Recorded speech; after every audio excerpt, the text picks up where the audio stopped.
All right, we're back again. You might remember I left off going, we're just gonna buy an AS1166 controlled AS Media expansion card and we'll be up and running really easily. Nope.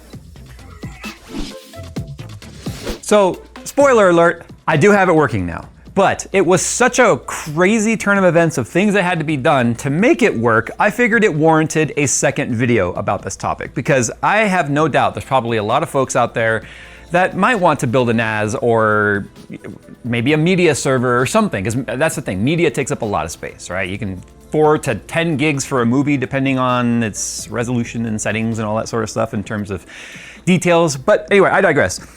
This card I got right here, this is the PCIe 6-port SATA 3 6 gigabit per second PCI Express X4 card. Technically it's a Gen 2 device. It was not being basically assigned anything by the motherboard. The motherboard was like, I don't know what you are, I'm not gonna be able to use you. So we took it and then went, well, maybe it's a bandwidth issue, something weird, put it in the top slot in our server. There's no graphics card in here. It's running off of iGraphics, or internal graphics off of a 9600X on an AM5 platform. We ended up updating the motherboard to the tough board because the other board only had 1X slots. Ironically, the card we have now is a 1X, but that's neither here nor there. We'll deal with that as we cross that bridge. So ChatGPT, online, Unraid, everyone was saying go to an ASM 1166. That's just a better chipset for that particular expansion card, and we highly recommend doing that. So I did. I ordered it on Amazon. I ordered it for next day. It already arrived. It showed up. I put it in, and the words I've been hearing from Phil over and over and over, still can't see them. Still can't see the drives. So here is what I learned. The 1166 and older, it does not natively work in Intel 600 series boards and newer, and pretty much any AM5 board. Doesn't matter if it's an X670, B650, X870, 850, doesn't matter.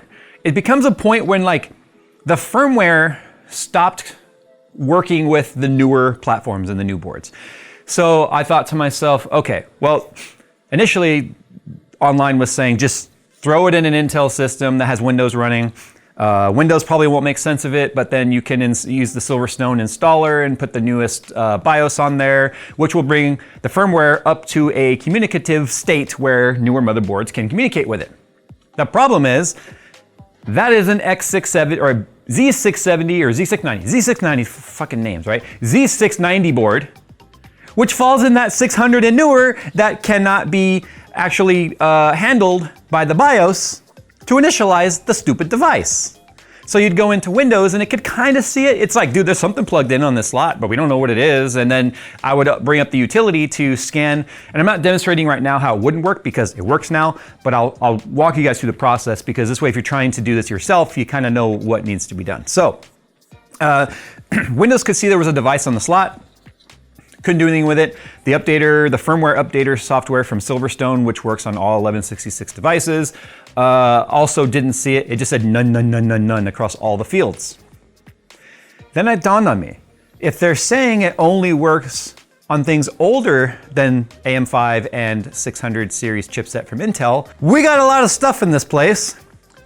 So I took my happy ass into the warehouse and actually forgot my daughter, at the time she was like 8, she's 10 now, built this system because she was here with me at work one day and she goes, Dad, I want to build a computer. So Nick and her threw this crap together. No, I'm serious. It's like an 1800X or 1700X, something like that, and an X370 Aorus board with a 2060 in there. It's got a Be Quiet cooler, which might be honestly the most valuable thing in here technically, outside the graphics card. But it never had an OS or anything on it. So I took a drive from another system that had a working OS, threw it in here, put the drive in, and guess what? Not the drive, but the expansion card. It showed up as an unknown device in Device Manager because there was no driver or anything for it, but it showed up in Windows as an unknown device. When I basically then loaded the firmware updater from Silverstone, the ESC06, and then I'll walk you guys through the process. It showed up, and it showed the current firmware and everything on this. So I was able to flash it. So I flashed it and I went, okay, let's see what happens now. Brought it back over here to this Intel system where I plugged it back in, and guess what? Still did not show up in the firmware updater as, like, it couldn't see it. It just said none on everything. So then I went into the BIOS, just reset factory defaults, because I was messing around with all these PCI settings, trying to see if maybe there was some sort of setting that was affecting the way that this was initializing, and then it was there. So the order of events was take product, put in old system, because there became a point when like people weren't buying and expanding their, like this is perfect for like old systems that only had like maybe 1 or 2 SATA ports. Like maybe you were running an old system that had a whole bunch of IDE ports still, and you only had 2 SATAs and you wanted to add more SATA drives. Well, the world has kind of moved on past SATA for the most part. So a lot of motherboards are having less and less SATA ports now. And now I think we're gonna see this kind of come full circle where people want to build a NAS, and you can get, rather than doing M.2 expansion cards, which are very expensive, people are running SATA expansion cards like this, which are like $50. And you can add 6 or 8. There's 8 available as well.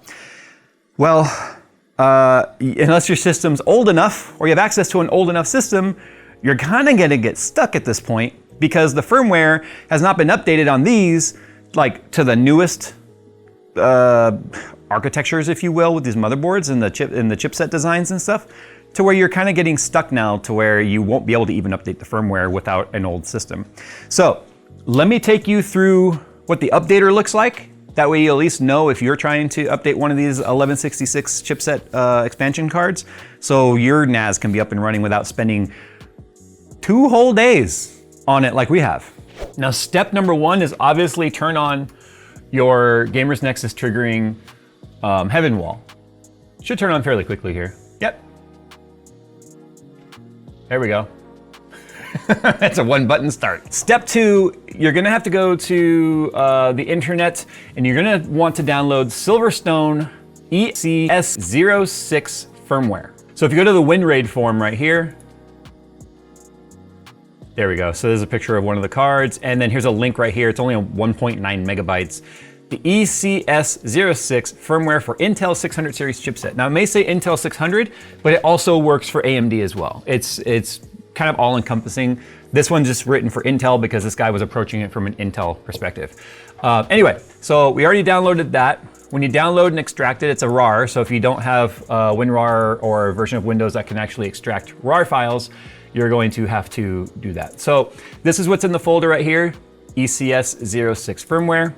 And then we have a firmware update guide. This is the ROM, and then the program is located in another subfolder. And then we're gonna right-click ROM UPD Win, run as administrator. It's gonna say it's searching for devices. Go ahead and give it a minute. If you can click OK, it'll still pop up when it's ready. It's literally scanning all, there we go. So now you can see right here, we've got the firmware version. This is the newest version. It's the 8.112.1108-0000-00. That was obviously a different number before, but for us, it showed NA, NA, NA, none, none, none, which was saying it couldn't find a device. So obviously it's communicating now and initializing at the BIOS level because of the firmware update. But let's just say yours is saying none, none, none, none, none. That means you're gonna have to find another system that's old enough to be able to run it. As long as it's older than the Intel 600 chipset, so Intel Z500, B500, whatever, and lower, or any AM4 platform, any AM4 CPU or older for AMD, you'll be fine. It should show up that way. So what we're gonna do, let's just assume now it's up, it's running, it's detected, you're on an old system. Ignore what these numbers are. You're gonna basically highlight that. We're going to go to FW browser. We're gonna go back 1 folder to that firmware we showed you, the 1108.0000 ROM, and then hit open. And then we're just gonna click start right here. It's gonna look like it freezes. It may even pop up and say the program has stopped responding, but it's actually flashing. There it is, it's done. Please reboot the system to make the new settings validate. And then you just say yes, and then it's basically ready to go. So what I had to do now is take it out, put it in my my NAS over there, my unraid NAS, and I just plugged 2 drives into it to make sure Phil could see them. And guess what? Phil could see it.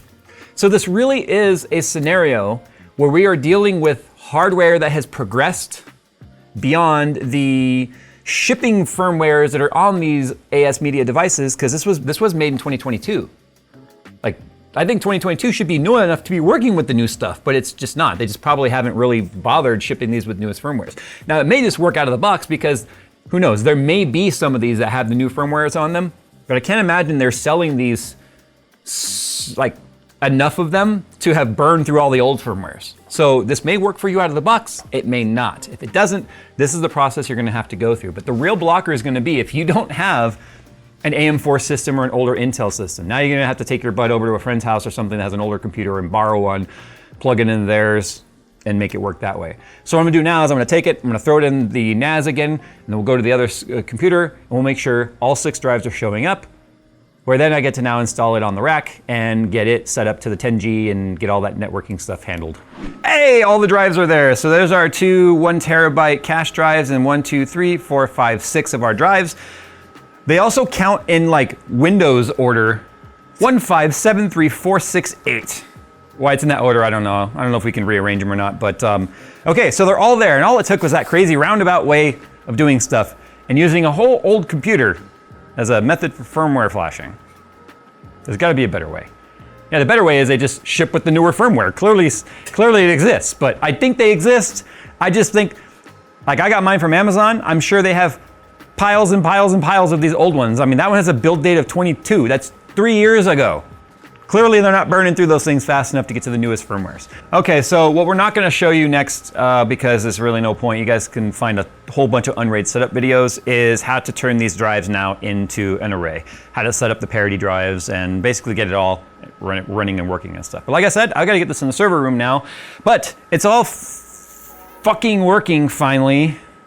I spent $150 in adapters because I kept thinking it was an adapter config, like not config, but a compatibility problem. And it was, but it was one that we could overcome. All right, guys, thanks for watching. We're up and running now. Hopefully this helps someone. I bet you some of you already figured this out in our previous video, which was for us just last night, but for you several days between when this wasn't working and when it is now. A lot of you guys probably already said you got to update the firmware. So we figured it out before you though, because that video's not even live yet.